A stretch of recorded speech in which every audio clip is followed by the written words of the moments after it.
Nie, kráľom tu budeš iba ty.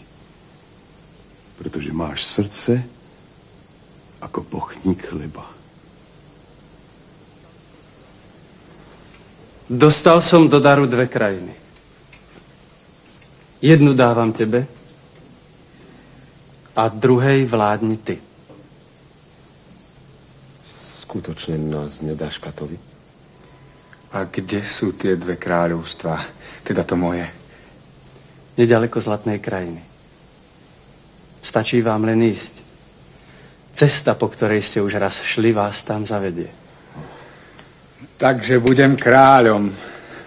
A ja tiež. Sedlajte mi toho najlepšieho koňa. A mne chystajte ten najrýchlejší koč!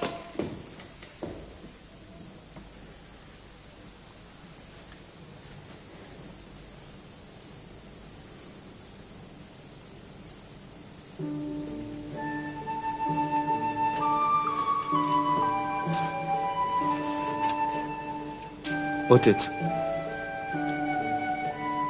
ja musím ísť tiež. Vstaň, kráľovič. A ešte raz mi odpovedz na to, čo veľmi potrebujem vedieť. Bol si v mojom zámku? Áno, bol.